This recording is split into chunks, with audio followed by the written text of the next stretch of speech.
Eu entendi que o investidor, ele investia em imóveis sem saber investir em imóveis. A gente viu recentemente um anúncio de que Madrid proibiu os aplicativos de short stay. A Nova York, por exemplo, já proibiu há algum tempo. E se a moda pega e chega aqui? São Paulo tem uma rede hoteleira antiga, né? Principalmente cara Deficitária. e deficitária, que o déficit ainda é grande, né? Nós fizemos 10 prédios, nunca fizemos um apartamento decorado, nem um stand de venda. Sempre foi Virtual. virtual, digital. sempre foi internet. Nós já fizemos lives de 20 milhões de reais numa noite.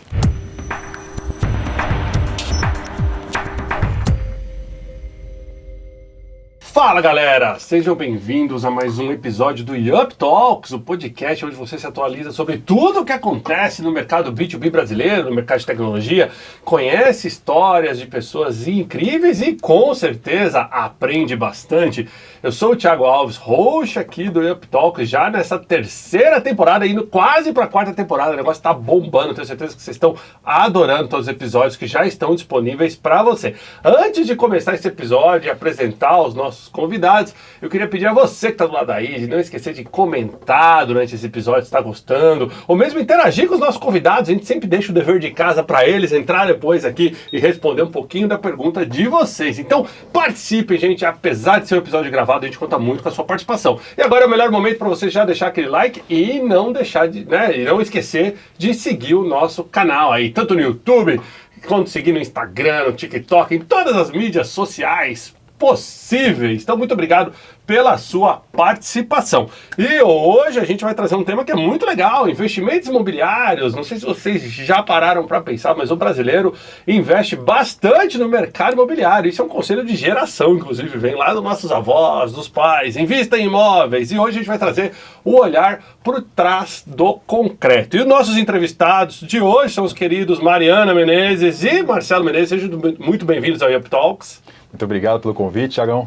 Estamos aqui para esclarecer algumas dúvidas aí do mercado imobiliário, para quem quer investir nesse mercado que é tão conservador, tão antigo, mas ele pode ser, com alguns temperos, ele pode ser muito promissor e muito rentável. Muito bom. E também contar a história, né? De como tudo começou e como tudo está se desenrolando e seguindo aqui na Capital Concreto. Muito bom. Então vou apresentar formalmente para vocês, nossos convidados. Mariana Menezes, graduada em Publicidade e Propaganda pela FAAP, pós-graduada em Administração e Neurociências. Ela que tem experiência com Branding, Customer Experience, atuação em companhias nacionais e multinacionais. Ela é cofundadora da Capital Concreto, uma incorporadora focada no investidor e idealizadora do empreendimento R496, a primeira incorporação 100% desenvolvida por mulheres do mundo. A gente vai falar bastante sobre isso aqui. No Instagram vocês encontram ela como @eumarimenezes e ela tá no LinkedIn também. Aliás, a nossa audiência adora o LinkedIn, então se você está assistindo a gente do LinkedIn, já se conecta conosco, com a Mariana, comigo, com o Marcelo, com todo mundo. E apresentando formalmente o Marcelão, CEO da Capital Concreto, 25 anos de experiência nesse mercado de investimentos imobiliários. Ele que tem uma visão estratégica e expertise no setor, reconhecida aí pelos seus pares e construiu seu império, temos aqui o imperador, a partir de grandes sonhos e liderança inspiradora. No Insta você encontra ele por marcelo.menezes7 e no LinkedIn por Marcelo Menezes da Capital Concreto. Sejam muito bem-vindos aí ao Talks. Vamos começar contando pra gente como é que nasceu então a Capital Concreto. Vamos lá, Mari. À vontade. Você é o começo. Eu vim um pouquinho depois. O Marcelo começou na história dele já no mercado da construção, da incorporação, trabalhou numa incorporadora. Aí eu vou contar a sua história? Não, conta a história da Capital. Vou direcionar então melhor. Vamos lá, vamos voltar do começo então. Toda empresa nasce para resolver uma dor, certo? Esse é o momento. Há quantos anos existe a Capital Concreto? 9 anos. 9 anos. Há 9 anos atrás, a gente estava vivendo num mundo pré-pandemia, né, onde o mercado imobiliário estava crescendo bastante. A gente estava pós-crise ali de 2014, 15, 16, onde tinha muita desconfiança ainda sobre a questão de investimentos de longo prazo. Afinal de contas, a gente tinha um dólar instável, a gente tinha ali indicadores da economia não tão pujantes assim. E geralmente quando isso acontece, o investidor corre para aquilo que ele sabe que funciona. Ouro, imóvel, pedra e por aí vai. O lastro tradicional. Exato. Então, entendo eu que era um momento propício, digamos assim, para nascer uma empresa. Qual que era a dor que você buscava resolver quando fundou a empresa? Tiagão, assim, eu acredito que tivemos várias modas, né? hoje estamos no Bitcoin, mas tivemos várias euforias aí de mercado, mas o mercado imobiliário sempre esteve presente num investidor mais conservador, e nós trouxemos, eu entendi que o investidor, ele investia em imóveis sem saber investir em imóveis, né? A pessoa abria um stand de vendas na rua que a pessoa mora, ela ia na padaria, passava no stand, entrava lá, se apaixonava pelo decorado e comprava um apartamento querendo investir. E muitas vezes ali era bom para morar, mas nem sempre bom para investir, né? E ali as pessoas, naquele momento do lançamento, do stand de venda, as pessoas estavam comprando para morar, estavam comprando para investir, estavam comprando para vários propósitos no mesmo momento, numa mesma tabela. E como que poderia agradar esses dois públicos ao mesmo tempo, né? E aí eu entendi que a gente precisava montar uma incorporadora para atender o investidor. Então, várias pessoas investem em várias incorporadoras, em vários empreendimentos, mas a incorporadora que trabalha para o investidor é a Capital Concreto, né? Então, nós temos nossa tese de negócio, nós nos denominamos uma empresa de tecnologia e educação e que investimento, mas que utiliza o mercado imobiliário para trazer a nossa tese de negócio, trazer rentabilidade para os nossos investidores. Então, nós temos todo um modelo muito estratégico para trazer rentabilidade tanto para o investidor que busca ganho de capital, né, que é aquele que compra e vende, quanto para aquele investidor que é patrimonialista, que ele compra e carrega a operação e busca uma renda de locação, uma renda recorrente. Então, nós desenvolvemos um modelo bem financeiro, né? Eu atuei também na Bolsa de Valores, eu operei como trader na Bolsa de Valores, e eu trouxe a mentalidade da Bolsa, a velocidade do investimento rápido, né, e agressivo, com uma alta renda, um alto retorno, para dentro de um mercado que é o mais conservador do mundo, né? É conhecido que as maiores fortunas mundiais se fizeram no mercado imobiliário. E trazendo a velocidade da Bolsa de Valores, da renda variável, né, para dentro do mercado imobiliário, nós fizemos uma tese aí que a gente consegue entregar um alto retorno, que às vezes as pessoas tinham que tomar um alto risco num trade, na bolsa, dentro de um mercado ultraconservador que sempre existiu, né? Então a gente consegue entregar um alto retorno para os nossos investidores dentro do mesmo mercado que é conservador. E você capta através de um pool, então são vários investidores, não necessariamente eles são donos diretos daquele imóvel, eles são donos de uma carteira e essa carteira investe em vários imóveis. Isso, são vários investidores, principalmente pessoas físicas, e a gente tem um propósito de democratizar esse mercado, né? O mercado da incorporação tem também sempre teve pessoas físicas, mas com um cheque muito grande, e a Capital veio para democratizar isso, assim como a Bolsa fez também com os mini contratos de dólar, de índice, né? Então, quando a Bolsa de Valores pegou a B3, na época era BMF Bovespa, pegou um contrato de índice Bovespa, um contrato de dólar, e transformou em mini contratos, teve um crescimento muito exponencial, né, na Bolsa de Valores. E eu peguei essa mesma tese que eles fizeram e trouxe para dentro do mercado imobiliário e montamos a Capital Concreto. Então, pessoas que têm 30 mil, 40 mil reais conseguem investir no mercado imobiliário com a gente. E com isso a gente evita buscar o dinheiro do banco, buscar dinheiro de fundo de investimento. Então a gente junta vários investidores, cada um com seu tamanho, e construímos os prédios. Então você acaba indo também na etapa da construção. Exato. Como construtora, erguendo os edifícios, e como administradora desse edifício depois. Nós somos uma incorporadora, nós contratamos uma construtora para fazer a execução do prédio. Mas a gente junta com vários pequenos investidores e fomenta a obra, fomenta todo o projeto. E aí depois a administração do prédio também?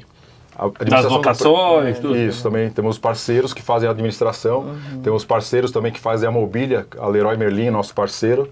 Legal. Então a gente entrega o prédio, eles entram antes de finalizar o prédio, decorando, mobiliando todos os apartamentos, uma vez que esses apartamentos vão ser locados, né? Então o investidor que é o cara especulador que compra e vende, ele vende muitas vezes para o patrimonialista que carrega. Então eu digo que a gente não faz apartamento para moradia, a gente faz apartamento para hospedagem. Entendi. Né? E o foco da Capital hoje está em algum nicho muito específico, como residencial que você comentou, ou está abrindo um pouco mais? Apartamentos super bem localizados, né?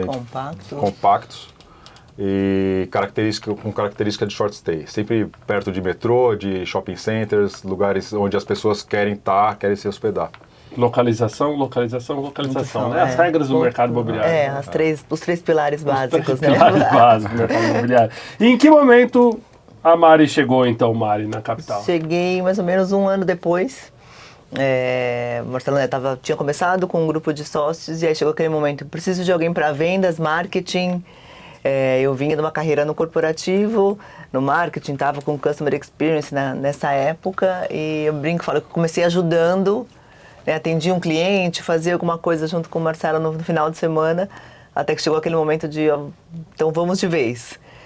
E eu falo, diferente do mar, diferente, né, de quem fala muito de empreendedorismo, aquela coisa, sempre empreendi, eu falo, o empreendedorismo para mim é zero natural, ele foi aprendido mesmo e trabalhado nisso porque eu tinha vindo daquela carreira de estagiária no corporativo, analista júnior e feito a carreira dessa forma. E decidi mudar, falei, vou ver qual é que é. E vim em 2019 de vez, né, aí um cenário somente um pouquinho antes da pandemia, aí pandemia, filha, aconteceram aí muitas cambalhotas nesse caminho até o caminho, né, da capital desses anos todos. E aí em 2024, né, o ano passado, que a gente teve essa ideia de lançar o R496 com um empreendimento desenvolvido por mulheres. Então, reuni um grupo de mulheres do mercado imobiliário também, cada uma já no seu pilar, olhando todas juntas agora para um empreendimento. Então, fizemos a fase de desenvolvimento, a primeira fase de captação, e hoje ele está em fase quase de aprovação, quase final aí de projeto para aprovação. E o projeto em si, ele vai atender só o público feminino também? Não. Ele é todo desenvolvimento feito por mulheres? Exato, todo desenvolvimento. Então, né, a gente tem aí um grupo, né, então tem uma especialista em investimentos, justamente, que é minha sócia, que é a Lisa Dossi, a Sofia Martins, que é também um grande nome do mercado imobiliário. A gente tem, por exemplo, paisagismo com a Marta Gavião. Então, a gente foi reunindo aí um grupo super relevante de mulheres que atuam no mercado, a arquiteta, head do projeto também, a Júlia. Então, juntamos o projeto é assinado pela Triptych, que é um escritório de arquitetura super conceituado aqui no Brasil e fora também. Até um spoiler, assim, o prédio está super candidato a concorrer a vários prêmios de arquitetura. Legal. Aqui e fora. E ele mira investidores e investidoras e mira atender o público justamente do short stay. É um projeto que está na frente do metrô Butantã, que é zona oeste de São Paulo. Então, justamente, mega bem localizado, compactos, trazendo uma arquitetura com alto valor agregado para justamente gerar hospedagem, gerar demanda para o investidor. Então, a ideia é que as mulheres se uniram para trazer negócio, realmente. Porque no final do dia o investidor quer saber do retorno. Né, quem fez, como foi, a gente temperou aí muito, acho que esse assunto e foi muito legal. Eu acho que essa temática, né, esse grupo de mulheres, a gente conseguiu trazer em torno de, a gente tinha na Capital Concreto em torno de 12% de mulheres assinando contratos aí de investimento. No R496 a gente tem 40%. Não, legal.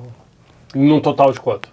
Num total, não, 40%, desculpa. 40%. 40%. Dos investidores. 40% dos investidores do R496 são mulheres. Versus 12 em média? Versus 12 na média dos outros. Nós entregamos 10 empreendimentos nesses 9 anos, né? E em média tinha 12% de mulheres só em cada empreendimento. E no R496 nós fomos para 40 e poucos por cento. Ótimo. Então a adesão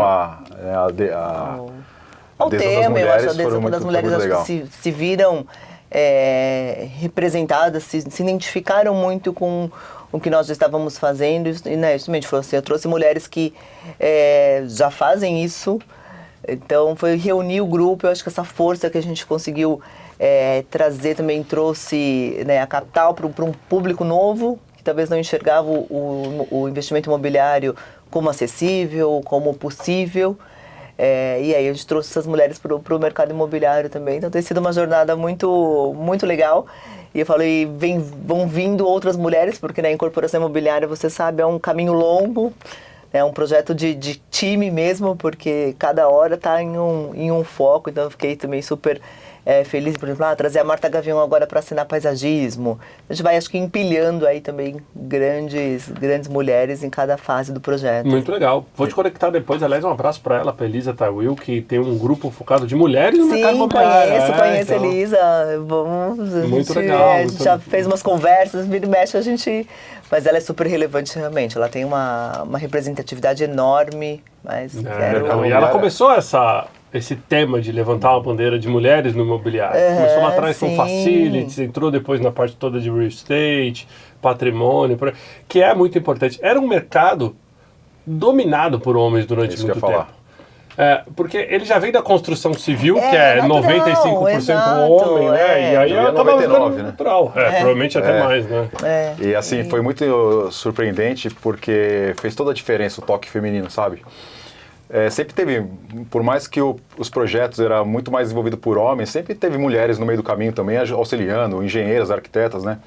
Mas quando nós fizemos esse negócio meio que capitaneado mesmo por mulheres, você percebe, assim, dentro dos nossos projetos, que aquele ali tem um diferencial muito relevante, sabe? Assim, o toque feminino, a sutileza, os detalhes, é muito mais delas do que nosso, saca? E, por exemplo, a Triptych que nós elegemos para fazer nosso projeto, eles fizeram o Rosewood aqui de São Paulo, eles fizeram a sede das Olimpíadas de Paris, eles têm sede também em Londres, assim, um escritório super renomado mundialmente e que eles gentilmente separaram uma equipe lá dentro, interna de mulheres para tocar. Então, assim, a gente sente que, poxa, de todos os projetos, esse é diferente. Tanto a prova disso que eles comemoraram agora, semana passada, 25 anos de escritório de arquitetura. E o convite para os convidados VIP foi a maquete do R496. Muito legal. Né? De centenas de projetos que eles poderiam escolheram porque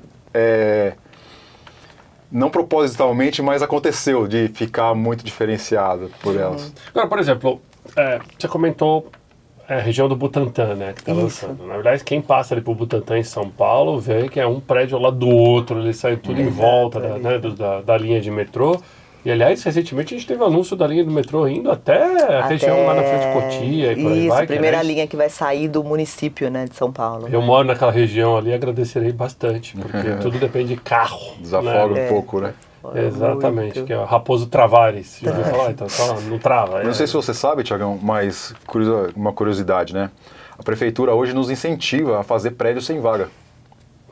Então, se a gente faz um prédio sem vaga, se a gente protocola na prefeitura um projeto que não vai ter vaga, a gente pode construir mais metros quadrados do que se a gente fizesse um prédio com vaga. Mas isso só funciona próximo de transporte público? Só. Tem que ter uma justamente infra, né, por isso. E aí quando você fala que foca no short stay, você está falando que os apartamentos são feitos para esse tipo de aluguel por temporada? Por temporada. Tá. E aí vou trazer um tema polêmico aqui para ter a visão de vocês. Recentemente a gente viu alguma coisa no mercado imobiliário sobre a prefeitura e a questão dos estúdios com aluguel por temporada, se podia, se não podia. Tinha aquela questão toda de financiamento social, que apartamento que foi usado, se eu não me engano, algum tipo de incentivo social não pode ser usado para aluguel de temporada. É isso mesmo? É isso mesmo. É isso mesmo. São empreendimentos HIS e HMP. HIS e HMP são imóveis desenvolvidos para população mais pobre. Então, HIS até 6 salários mínimos e a HMP até 10 salários mínimos. Então, ele é financiado por banco público, Caixa? Não necessariamente financiado por banco público. A Capital, inclusive, desenvolveu já projetos HIS, HMP, mas tem que ser vendido para pessoas que ganham nessa faixa de renda. Entendi. Eu posso fazer a operação com os investidores para fomentar a obra, mas eles não podem ficar com os apartamentos, principalmente para locação de short stay. Então, eles podem até ter apartamentos para locação de padrão de 30 meses, né? Locação longo prazo. Então, muitos empreendimentos foram feitos em São Paulo com essa característica, porque elas podem construir mais, tem um potencial construtivo maior que o R2V, que é o que a gente faz, que não tem limitação de renda. E também eles são isentos de alguns impostos, né? ISS, por exemplo, outorga onerosa. Quando a gente vai fazer um prédio, a gente pode construir uma vez o tamanho do terreno. Se a gente pagar essa outorga, a gente pode construir 4, 5 vezes o tamanho do terreno. E quando você faz um empreendimento HIS, HMP, você tem um desconto dessa taxa, que é 4, 5, 6 milhões de reais, dependendo do tamanho do empreendimento. Mas acabaram fazendo essas vendas desses apartamentos para pessoas desenquadradas dessa faixa de renda. Pessoas que compraram para poder alugar e fazer renda em cima disso. E o imóvel foi feito justamente para pessoas com baixa renda. Né? E aí, nesse caso, quem vai pagar essa conta, na sua visão? O incorporador. O incorporador. Ou, não, o cara que comprou o apartamento, não. O cara que comprou o apartamento, ele vai deixar, se ele comprou para fazer short stay, não vai poder fazer. Ele vai ter que ir para o modo tradicional de locação. E o modo tradicional de locação vai ser para famílias que que tenham até 6 salários mínimos ou 10 salários mínimos. E para vender também esse imóvel, vai ter que vender para famílias enquadradas nessa faixa de... Ou seja, o investimento dele provavelmente perdeu Ficou mais boa limitado, parte do valor versus exato. do que foi prometido ali, digamos, de entrega, né? E como o nosso público da capital é investidor, a gente não faz esse tipo de empreendimento mais. Agora que estabeleceu essa lei aí, que não tinha ainda, né? Você podia vender para o investidor, desde que ele não fosse ocupar o imóvel e fosse alugar, seja short stay ou seja longa temporada, para pessoas enquadradas, né?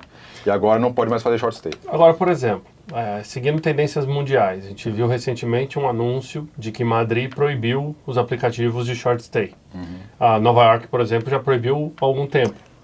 E se a moda pega e chega aqui de uma cidade como São Paulo, eu não acredito que São Paulo, Rio de Janeiro, qualquer cidade grande brasileira, consiga, até porque a demanda do brasileiro é muito alta em cima do short stay. Falta muita hotelaria. Falta. A gente não tem infraestrutura na cidade para falar, não posso ter. São Paulo tem uma rede hoteleira antiga, né? Justamente cara deficitária. E deficitária, que o déficit ainda é grande, né? Justamente, a gente fala de São Paulo ainda, eu acredito que não enquadre né, nesses casos, quando a gente fala de Europa ainda, que é mais limitado ainda a questão, né, até espaço mesmo físico. Acho que Nova York, né, é uma demanda de turismo também diferente quando a gente compara, né, que é uma capital quase global ali. E São Paulo tem demandas grandes de turismo médico, turismo de negócios, né, pós-pandemia. Aí a gente vê, acho que, né, essa volta muito grande de feiras, de grandes eventos para a cidade, grandes shows, grandes festivais. Então, uma demanda praticamente constante. Então, eu, pelo menos, eu não acredito que vá chegar numa limitação... como a gente viu lá fora, né? Acredito que não. Assim, o mercado por que essas cidades combatem o short stay? Qual é o principal problema?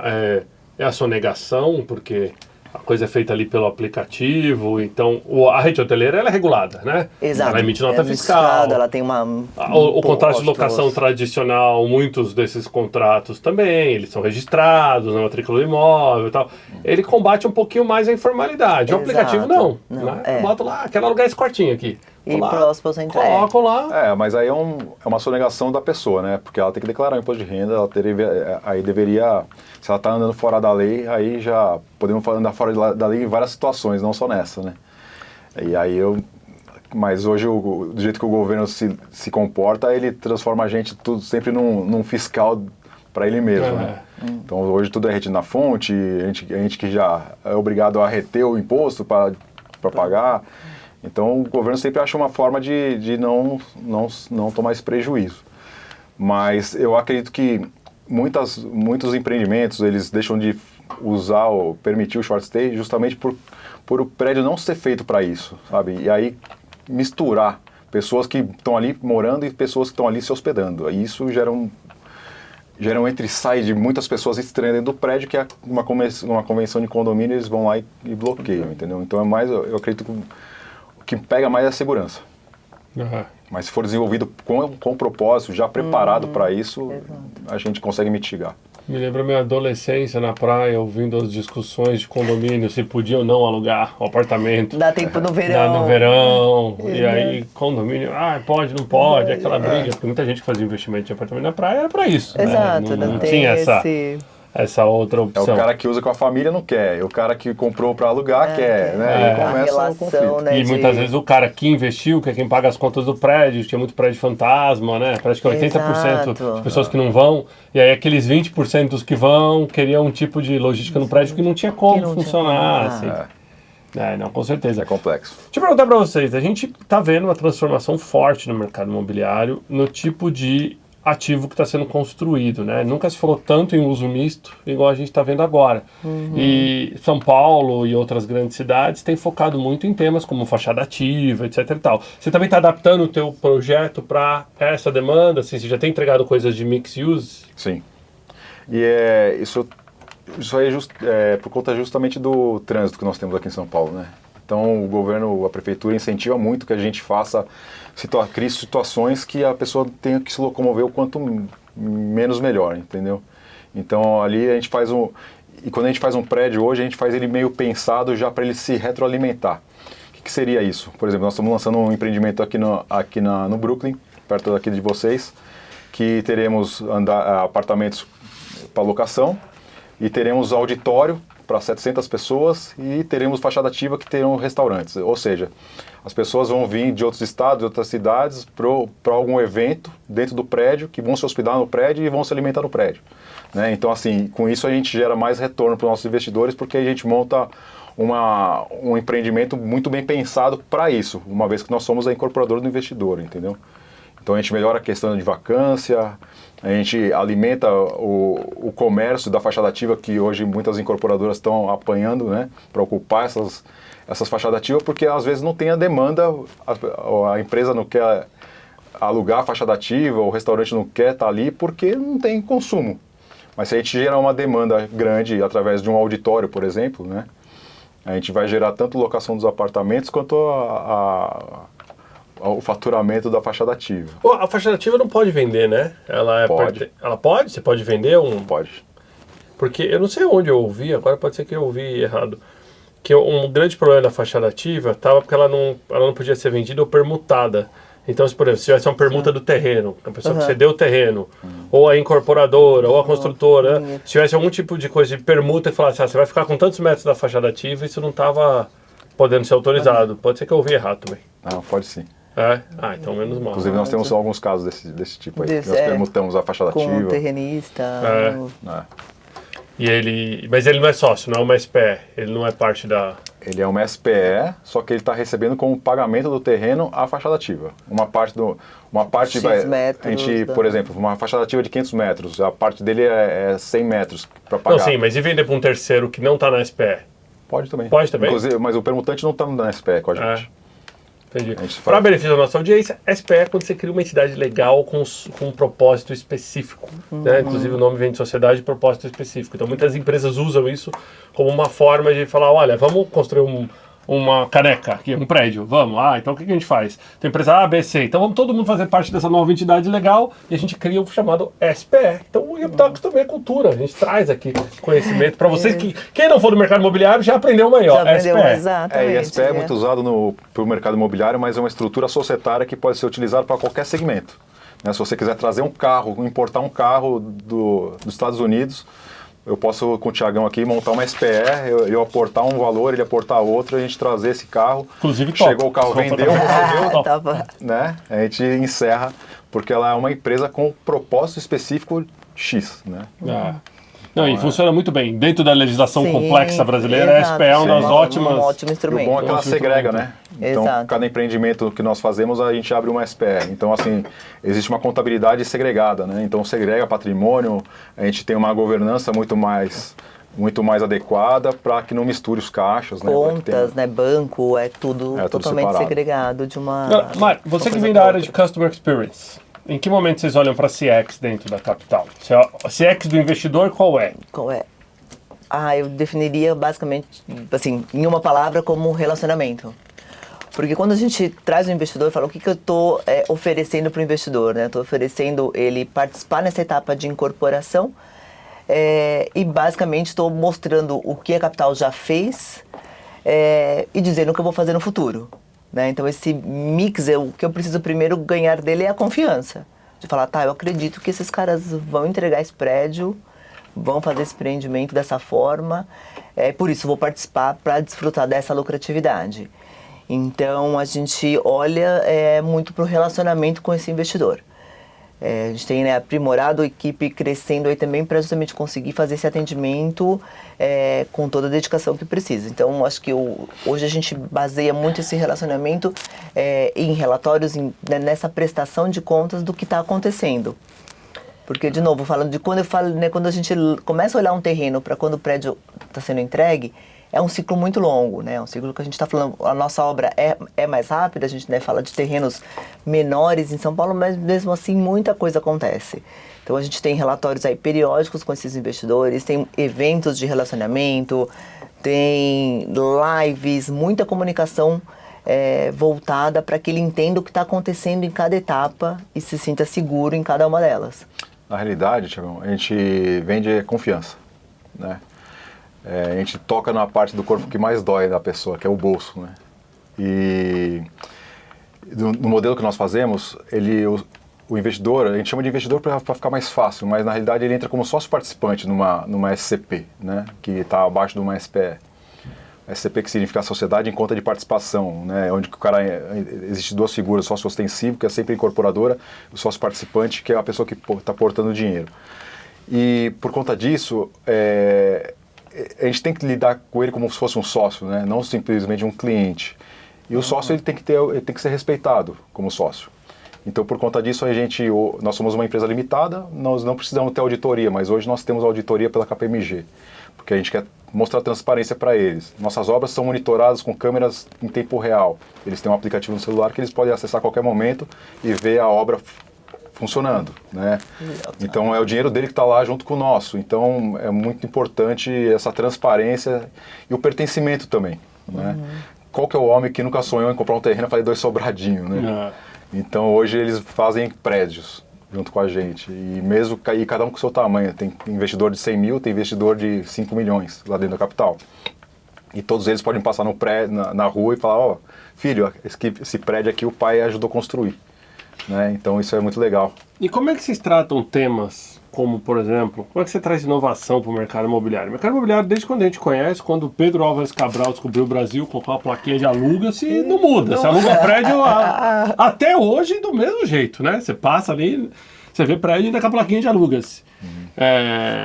Mas é um mercado muito tradicional ainda, né? E a inovação está chegando de tudo quanto é lado. Esse dia a gente viu o prédio que já usa um tipo de uma concreteira 3D que imprime.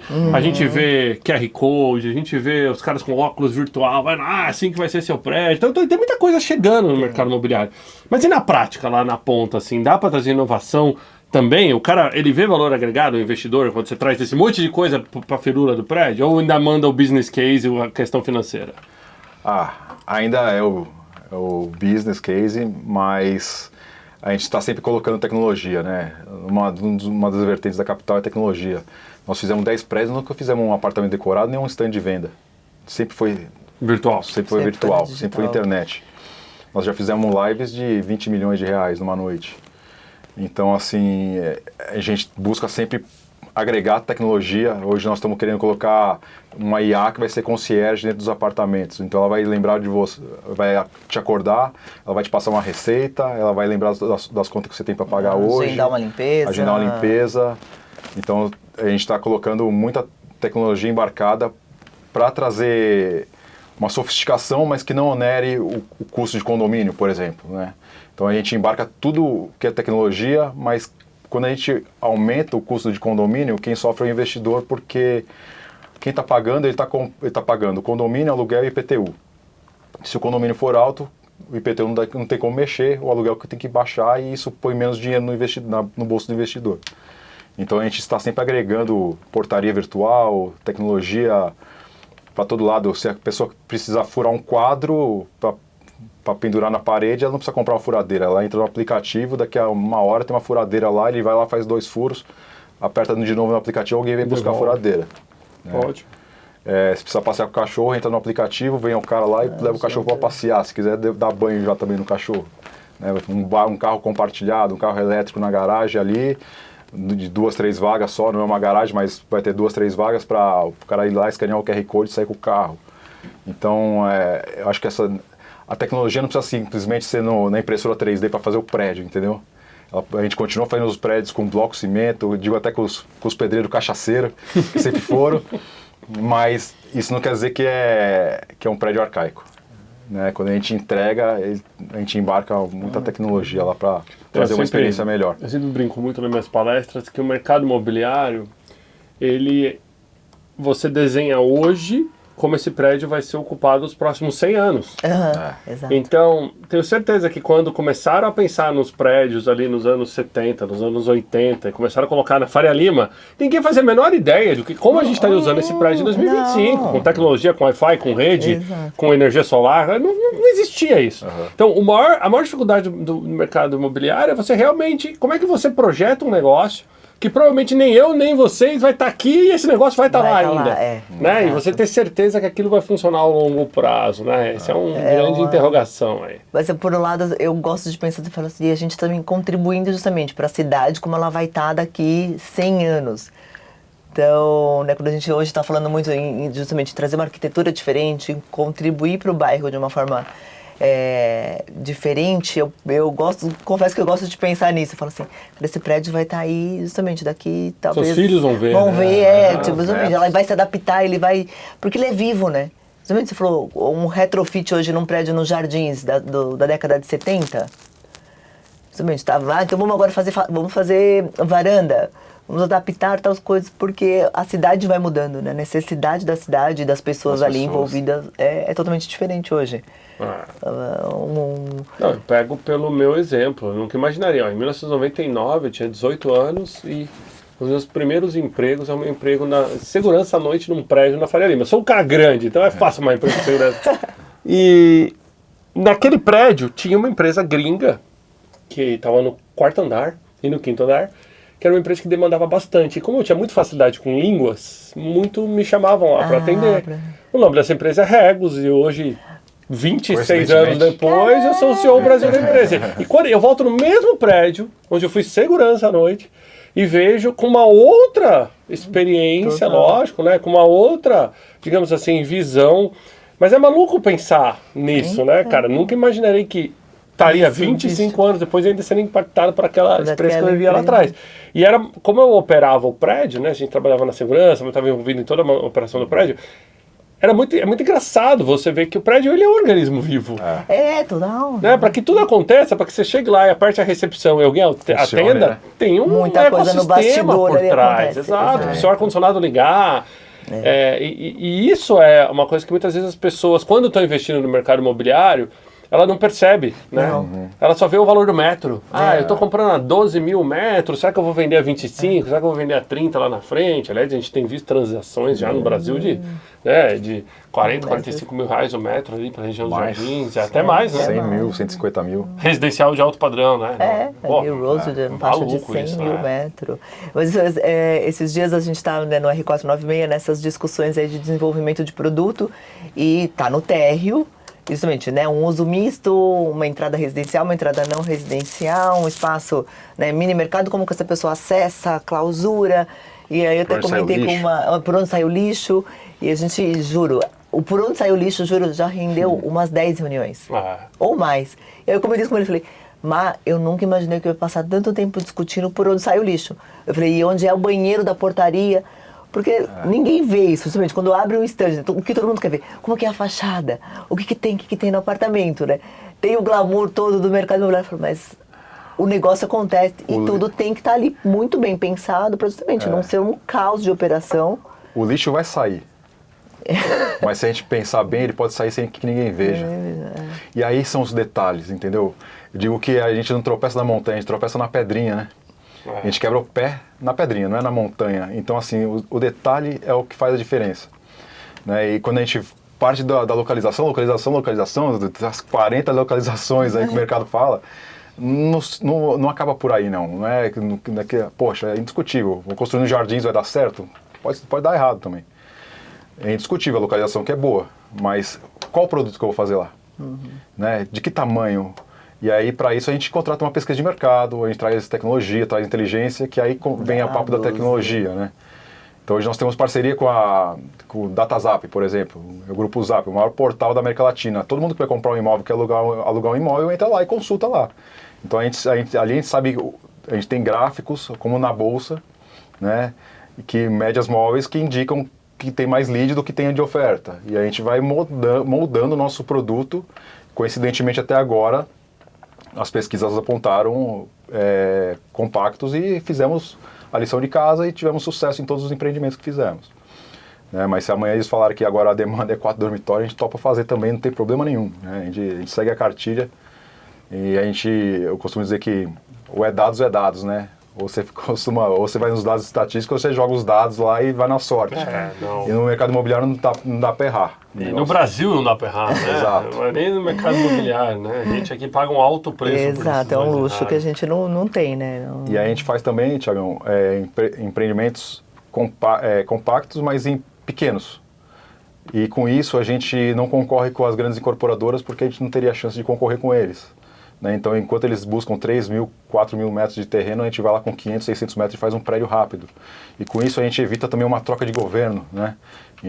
Então, em vez de fazer um prédio que demoraria 36 meses para fazer 40 meses, a gente faz um projeto que demora 18, 24 meses para fazer o prédio. Muito bom. E com isso a gente gira o dinheiro do investidor 2 vezes em vez de uma vez. Então a gente entrega o dobro da rentabilidade de uma operação normal de incorporação. Não, em épocas de Selic alta também, né? Isso é um bom refúgio aí para o investidor, né? Porque está tão seguro deixar o dinheiro rendendo no banco, rendendo com o governo, que tem que ter tem que ser algo muito uma motivação. Tem que ter uma motivação, mas que você corra pouco risco, porque se você não fizer nada hoje, você está garantindo com a Selic. Então, e o mercado imobiliário, eu acho que ele passa essa segurança, né? O tijolo, eu vejo investimento. Eu tenho um amigo que ganhou muito dinheiro com Bitcoin, entrou na hora certa, vendeu na hora certa, e ele fala, cara, hoje eu não entraria de novo. Aí ele falou assim, na época, assim, ele comprou quando era muito barato, 2, 3 dólares por brincadeira, administrou bem, sei lá quantas bitcoins ele comprou, e vendeu com a Bitcoin na época 17 mil dólares, e nem vendeu hoje, que está 100 e tantos mil. Entendeu? E mesmo assim, foi um golaço. O cara que comprou nessa época e tem até hoje é porque ele esqueceu que ele tem. Porque se comprou por 2 e chegou a bater 20, aí já teria realizado, entendeu? Então é bonito falar assim, era 2, hoje é 100. Ninguém sem consciência segurou. Né? Então a pessoa no meio do caminho, ela realizou. Ainda mais com os altos e baixos que a Bitcoin teve. A volatilidade, né? Então... E o mercado imobiliário é um negócio mais constante, né? Você não vê tanto sobes e desces, né? Então você vê um negócio mais estável. Eu vi acho que foi um russo que postou que ele está lançando a Brickcoin. Ele vai tokenizar o mercado imobiliário em forma de moeda digital. Então, a ideia é interessante, a ideia. Eu acho que tokenização é algo muito mal explicado e muito mal explorado ainda. Porque a gente não consegue entender muito bem o conceito de tokenização, até porque ele foi ensinado errado pra gente, com aqueles quadros de macaco maluco que foi vendido na internet, essas coisas. Mas o conceito de você digitalizar o valor do ativo para você comercializar, basicamente, ele é fácil de entender. Sim. E eu acho que o mercado imobiliário ele vai se beneficiar. Hoje, talvez ainda não, porque o investidor no mercado imobiliário ainda é tradicional. Portanto, você falou, você vende confiança. Né? Você não vende não, aqui é mais fácil comprar da capital do que o cara ir no fundo imobiliário. Não, a transação é a mesma. Né? Então é a confiança. Gente, infelizmente a gente caminha para a reta final do UpTalks. O papo voa aqui no UpTalks, como vocês podem perceber. A gente engata a terceira e vai. Mas antes de encerrar, eu queria saber o seguinte. Quando apaga a luz ali na sexta-feira, quem é o Marcelo e quem é a Mariana no final de semana? Quais são os hobbies dos executivos de sucesso que estão aqui no UpTalks? Vai lá, Mari. Quando apaga a luz, eu brinco com os sócios e com o pessoal lá na capital, eu falo, eu sou a pessoa que nunca vai embora, né? Porque eu tô aqui com o CEO o tempo inteiro, então continua, mas acho que hoje eu definiria hobby como o tempo com a nossa filha, no final de semana. Quantos anos tem? 5. 5? Pequenininha. Então, como ela diz, é o... E o segundo, vem quanto? O segundo, eu falo, sou covarde. Admito minha covardia. Aí, como ela diz, é dia da família, com ela, passear, curtir ela mesmo, uma demanda muito, muito doida, assim, eu falo, no Mas como é que vocês fazem para não levar o trabalho para casa? Não tem como? Não tem como. Mas assim, a gente ama o que a gente faz, sabe? E por muitas vezes, às vezes churrasco em casa, e aí, nós somos amigos dos sócios, né? Os sócios vão em casa, a gente bate papo, estamos comendo churrasco e acaba falando de trabalho. Mas aí, por muitas vezes, a Mari fala, você ficou falando de trabalho? Gente, eu tô falando que eu gosto. Né? Mas, por exemplo... Assim, eu gosto de correr de kart, né? Eu corro de kart. Eu falo de kart também, mas assim, é uma paixão que eu tenho, mas a incorporação, a construção, o empreendedorismo, acima da incorporação, é a minha vida. Eu sou empresário desde os 18 anos, eu nunca tive uma carteira assinada. Então, assim, eu gosto de falar disso. Ótimo. Então eu falo no churrasco também, entendeu? E tá tudo certo. Mas não tem aquele dia que você está mal na empresa, brigaram, aí chega no final do dia, não dá pra virar e falar assim, nossa, aquela minha sócia, nossa, que difícil. Não, eu brinco, Thiago, que eu falo assim, quando eu tô muito bem equilibrada, quando tá tudo assim, fluindo bem, eu chego em casa e falo, oi marido, que bom tá com você, porque meu sócio, puta. Mas lógico que é muito difícil chegar nesse ponto. Então tem assim, tem os dias que é o, tipo, não, chega, hoje não vamos falar. Tipo, começa um assunto, outro dia eu perguntei uma coisa, quando você chegou em casa, ele fez assim, aí ele respondeu, era um assunto meio torto, ele deu a resposta e falou assim, e chega de falar disso agora. Aí eu fiz, verdade. Eu falei, não era pra ir por esse caminho, então amanhã continuamos. Acho que a gente botou eu tenho tentado, confesso que eu tenho tentado me policiar dessa regrinha, assim, nessa regra, porque, principalmente, não ser tudo trabalho, uma coisa não se misturar com outra, porque é muito fácil se perder nisso tudo, né? A gente se esforça, tá? Não é fácil. Não. Mas a gente se esforça pra manter. Separar. Separação. Legal. Separar o assunto. Eu bem falo, o pessoal do escritório falou, 6 horas eu vou embora, que eu falo, minha chefinha tá me esperando, meu turno começa com ela agora, tipo, tchau, tenho que ir. Exatamente, pra tudo não virar um bolo só e a gente entender os nossos papéis, assim, né? Como sócios, como casal, como pai e mãe, pra não misturar. Não é fácil, mas a gente batalha tudo um dia após o outro pra manter isso. Muito bom, muito bom. Bom, queria agradecê-los pela presença aqui no UpTalks. Foi rápido mesmo, voou. Parece que não, a gente já tá aqui 45 minutos do nosso episódio. Você que tá do lado daí, que aula aí do mercado imobiliário, galera. Então, para quem quiser conhecer mais da Capital Concreto, qual o site da Capital? cconcreto.com.br. Então, cconcreto.com.br, o pessoal vai botar no GC aqui embaixo para você.